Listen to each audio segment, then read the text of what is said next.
C'est une question fondamentale parce que l'un des arguments qui est souvent donné contre les taxes vertes, c'est que ce seraient des taxes régressives. Régressives au sens de contraire à la progressivité, autrement dit, qui pèsent davantage sur les plus pauvres, sur les ménages dont la contrainte budgétaire est la plus serrée, c'est-à-dire les ménages qui ont un budget faible, un revenu faible par rapport à des besoins en consommation qui sont des besoins de produits nécessaires à la vie, nécessaires à leur vie, nécessaires à leur recherche d'emploi par exemple, ou au fait d'aller travailler loin. Donc ces ménages plus pauvres vivent souvent en dehors des villes. Ils vivent souvent dans des zones qui sont moins desservies par les transports publics.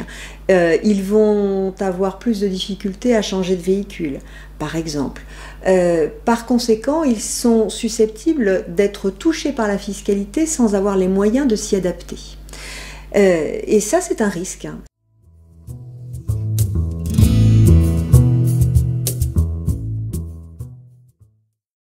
Il y a une première façon qui consiste à aider les ménages les plus pauvres à réagir à la fiscalité, c'est-à-dire distribuer par exemple des aides qui seraient ciblées sur des ménages à revenus faibles pour que ceux-ci puissent changer de véhicule, changer de moyen de chauffage, etc.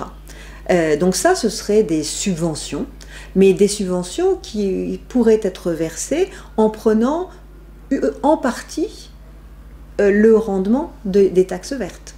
C'est-à-dire le rendement de ces taxes pourrait se partager entre d'un côté des diminutions d'autres impôts, ce dont j'ai parlé tout à l'heure, et en partie des aides pour accompagner dans la mise en place des mesures en faveur de l'environnement.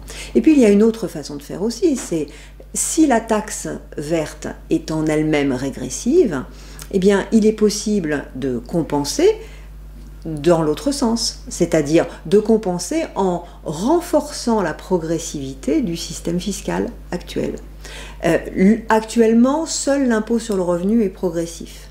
Mais en jouant sur l'impôt sur le revenu, il est possible, par exemple, de renforcer sa progressivité, ce qui permettrait d'extraire des recettes supplémentaires, et en extrayant ces recettes supplémentaires, d'augmenter encore les sommes qui peuvent être redistribuées vers les plus pauvres.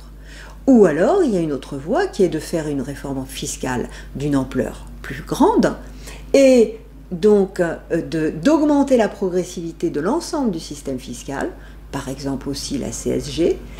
En augmentant toujours cette progressivité, on extrait des recettes supplémentaires, ce qui donne encore davantage à redistribuer aux plus pauvres. Et de cette façon, on peut éviter que le verdissement de la fiscalité pénalise les plus pauvres.